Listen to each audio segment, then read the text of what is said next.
What's good, family? Welcome back to another video. A few days ago, Wes Huff and Joe Rogan were in a podcast together. Apparently, doing the podcast, Wes Huff explained the historical evidence of the resurrection of Jesus Christ. So we're gonna check the video out and see what Joe Rogan reaction was. And I'm enjoying listening to Wes Huff because he's a scholar. He's very educated. So yeah, we're gonna check this video out, man. I'm excited, man. The Joe Rogan experience. Because of this claim that they say they saw Jesus resurrected. Like there's something different that goes on there. That they're like, quote me if I'm wrong, with the resurrection of Jesus, in the Bible it says at least 500 eyewitnesses saw Jesus after he resurrected. Correct me if I'm wrong in the comment section, but let me know how many exactly. But I remember it was around 500 people that saw him. So that's eyewitness, bro. That's 500 eyewitness. Not people saying that they saw him, blah, blah, blah, blah. Not people actually saw him. You know what I'm saying? So it's crazy. But yeah. this is a miracle, right? Dead people don't usually rise from the dead. Right. So what is your personal belief when it comes to the resurrection? What do you think do you have a belief, or do you just try to interpret the text and try to see what is the message? Well, I think, so as a historian, I do think it is a historical question. You have a guy who objectively lived, he objectively died, and then individuals close to his inner circle claim that they see him not dead. Right. Again. This is a highly unusual activity. Highly unusual. Right. So highly unusual activity, but only God can do it. You know what I'm saying? So it's a God thing, you know. It's not like it's to us, to the human eye, to the human nature, that is unusual. Dead people do not raise. Dead people don't get up again. You die, you're done. You know what I'm saying? But to see that, to experience that, it's like, am I hallucinating or am I dreaming? Like, is this real? Like, what's going on? Am I going crazy? Am I on drugs? You know what I'm saying? So for us, our human nature, this is not normal to us. But for God, He's the creator of all things. This is normal for Him. You know what I'm saying? He created everything. For crying out loud, He created us out of dust. You know what I'm saying? He created us out of nothing. So yeah, to us it's crazy, but to God, and not new. You know what I'm saying? but it's hard when you're dealing with illiterate populations, you're dealing with thousands of years of time, you're dealing with an oral tradition, and then you have us sitting here talking about it in 2024, trying to figure it at the end of 2024, trying to figure this out. Literally the end. Yeah. Last couple of days. It's very difficult for anybody who thinks of themselves as an intelligent person who's secular to even entertain the possibility that someone died and come back to life. I agree. And I get that, but we've already talked about the fact that we don't think that the only thing that exists is matter and motion. We as in you and I, right? Like, we believe that there's something else going on in this world that's a little bit crazy. There's something else. And that to, I think, exclude that, I think excludes something that you're kind of putting blinders on for. And you do have, I mean, you're right in terms of all of these ancient conventions and the ways that things were spread around, but the Gospels are written in the lifetime of the eyewitnesses. Wow. And they're written in this period of time where you have groups of individuals who could have fact-check those things. So how do you fact-check someone coming back from the dead? Well, how many people saw his body, right? Well, Paul says that 400 people saw him. 400. Ooh, I was 100 off. I thought it was 500 eyewitnesses. It was 4? I thought it was 5. Okay. Yeah, Paul said at least 400 eyewitnesses saw him. Like, so it's either we believe Paul or we don't believe Paul. You know what I'm saying? So, and Paul is not a liar. Because you can't come here and tell me Paul is a liar after Paul. The way Paul got to know Jesus is crazy. Because Paul was a murderer, bro. This man was a murdering Christian. He was out there killing people that believed in Jesus until Jesus met him in Damascus and asked him, why are you persecuting me? And then from that point on, Paul's life changed and he became an apostle. So for him to be lying over that is crazy to me, bro. From going from killing Christians to talking about Jesus is crazy. That's a divine intervention. So I can't. He cannot lie about that. You know what I'm saying? So 400 people saw the crucifixion. No, saw the resurrected Jesus. Yeah, 1 Corinthians 15, Paul says that Jesus appeared to the disciples, and then he appeared to 400 people all at once. I mean, if we read the Gospel of Luke and the Gospel of Luke and Acts, so same author wrote these both documents, he says that Jesus was walking around teaching them for 40 days.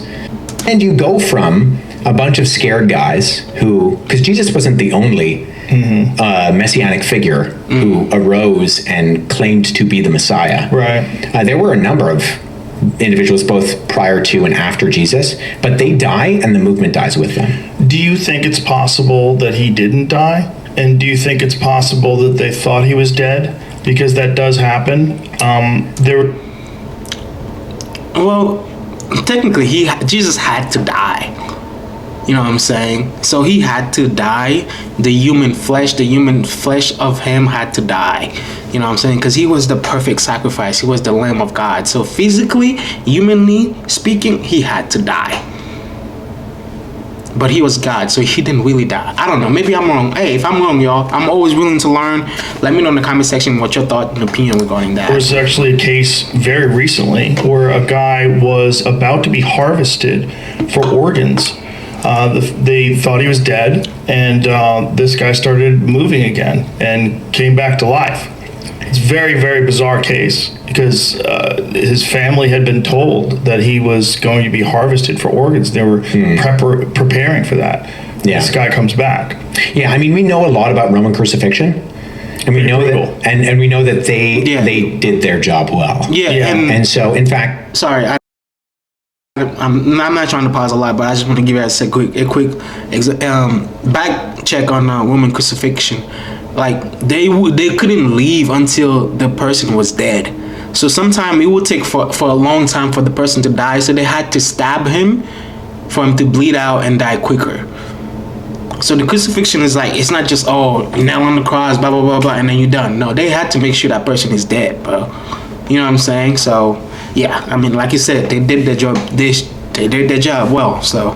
If you look at, say, very skeptical biblical scholars, like non-believing, atheist, agnostic Christian scholars, they will say if we can know anything about Jesus, like they'll cast a doubt on a lot of the things that we read about in the Gospels in terms of the actual historical Jesus of Nazareth.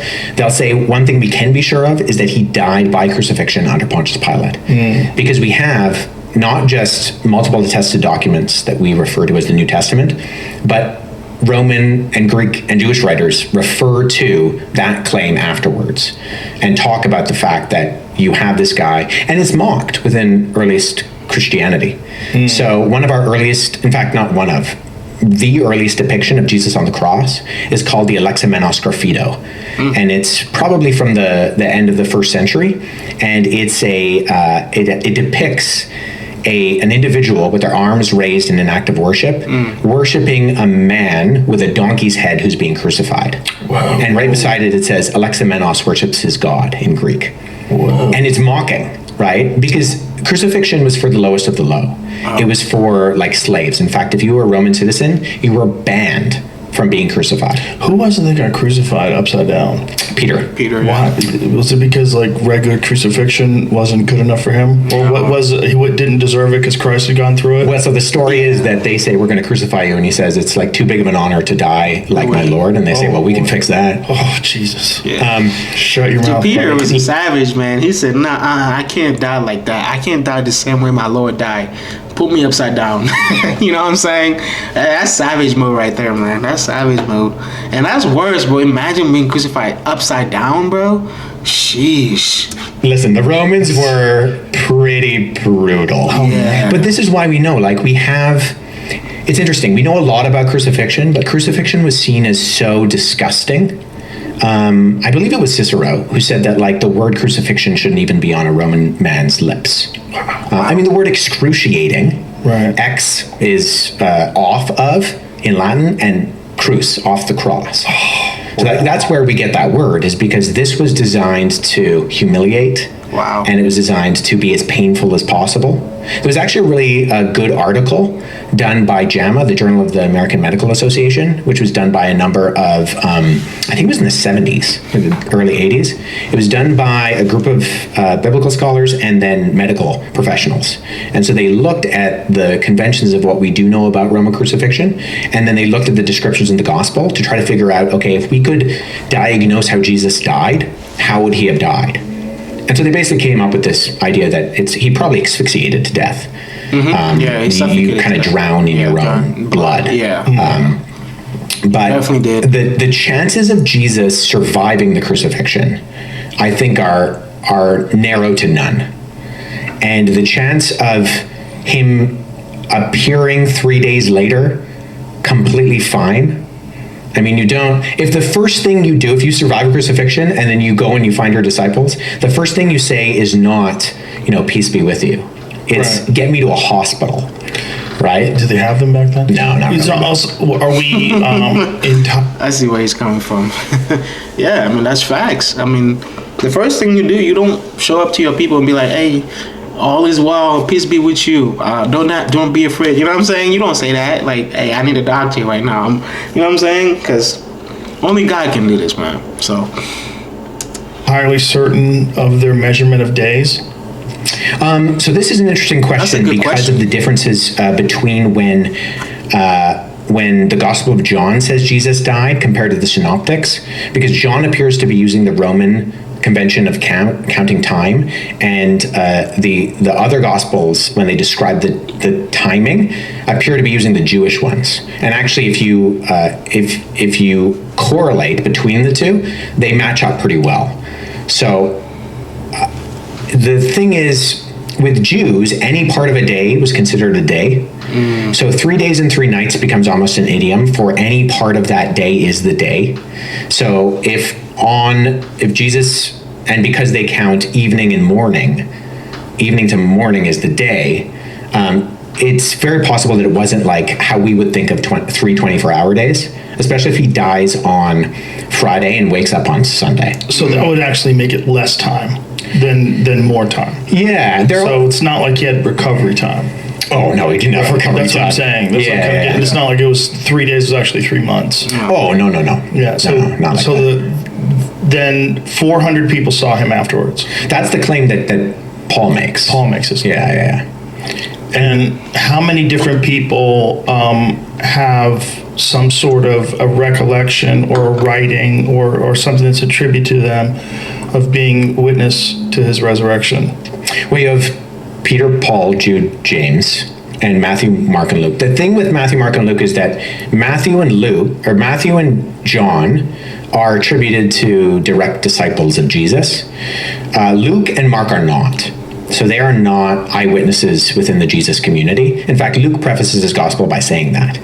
He's right up front about this. He's like, hey, I'm not an eyewitness. Don't confuse me with an eyewitness.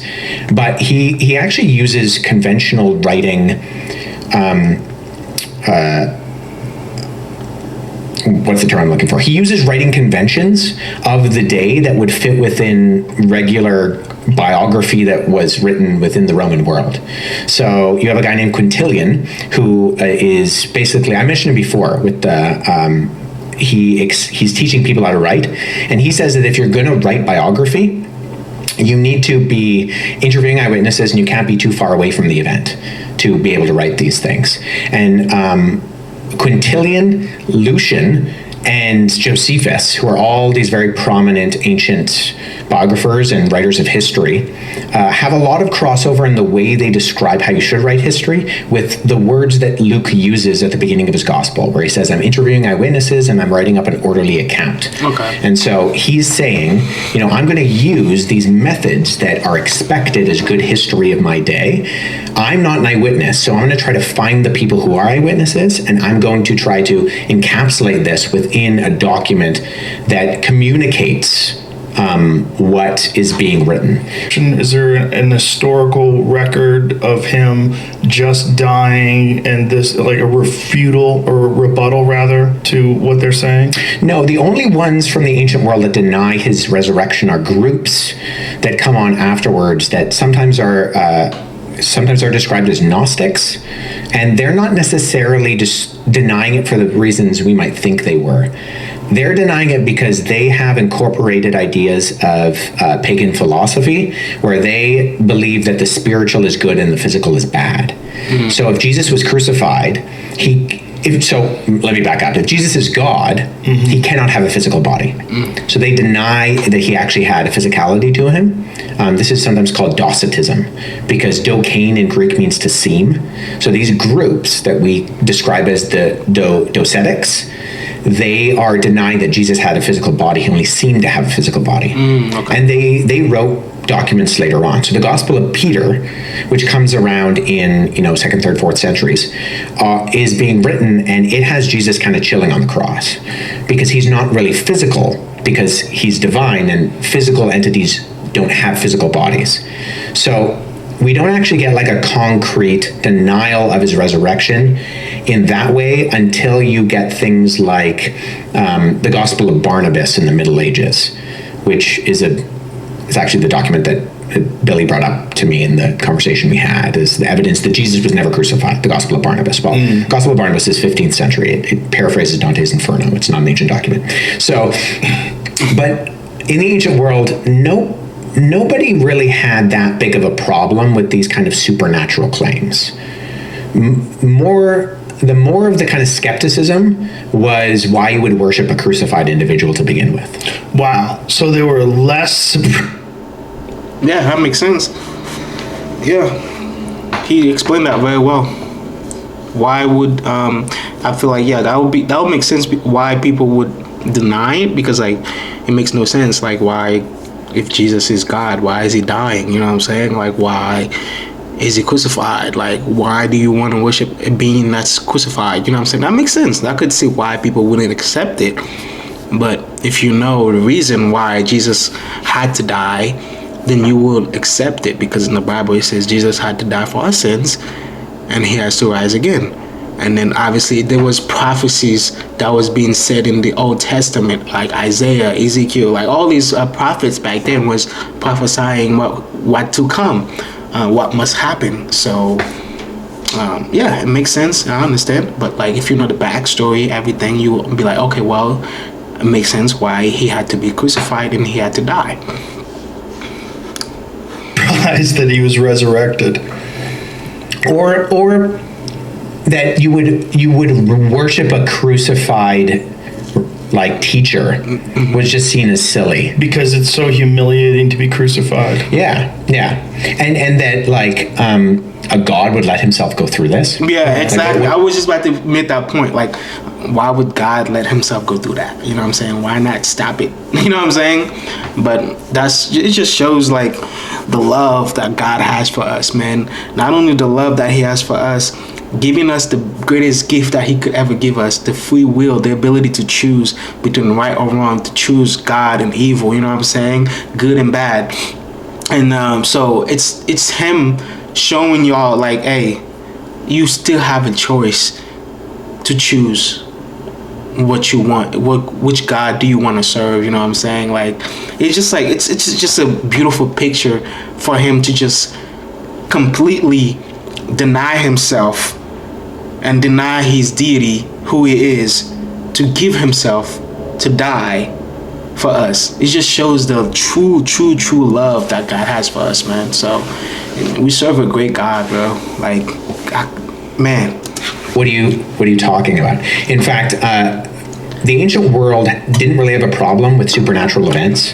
There is an ancient writer who mocks Christianity, and he particularly mocks Christianity in saying that, of course, Jesus did miracles because Jesus had a childhood in Egypt. And he goes, all of those Egyptians are magicians anyways, so he just learned the magic when he was a child. Wow. So he actually confirms, incidentally, two things: that the narrative in the Gospels where it says that the Holy Family fled to Egypt during the reign of Herod, he corroborates that he actually thinks that happened, and that Jesus did miracles. He just attributes the miracles to Jesus being a traveling magician anyways. And, anybody who lived in Egypt knows some magic. That is what's really fascinating. That's that crazy. The mindset of the people that lived back then was that whatever was going on in Egypt was so crazy that they had to be magicians. Right. Yeah. Yeah, but everybody believed in supernatural events. Like, there's no such thing as like a secular work in the ancient world. Right. Even Plutarch, who's one of the most famous biographers in the ancient world, he wrote 90 biographies, of which 60 still survive today. He was a priest of Apollo. So, like, he's already assuming that the gods exist, that crazy things are going to happen in the world. And so they didn't have a problem with people doing miracles or crazy things happening. Well, that's also why it's so interesting trying to put your mind into the context of people that lived back then when you try to interpret what these stories were all about, because they did believe in things that weren't real. So when they talk about this thing that we're supposed to believe is real, when you have all this evidence that they believe things that aren't true, it's interesting, right? Because like you're now saying, yeah, but this one really was true, right? But there's so many different things that they thought of and believed that weren't true. Yeah, y'all. So, that was Wes Huff explaining the historical evidence or historical documents of the resurrection of Jesus Christ. Y'all, let me know your thoughts and opinion in the comment section, man. Obviously, man, some people choose to believe and some people choose to don't believe. So it's really like that's again, God give us free will to choose. When we truly open our heart to God and accept Him into our heart, then we'll know the truth. Again, like it says in the Word, my sheep knows my voice. You know what I'm saying? So they hear me. So if your heart is hardened and it's hard for you to understand. It's hard for you to take what the Bible says. You know what I'm saying? So y'all let me know your thoughts, man.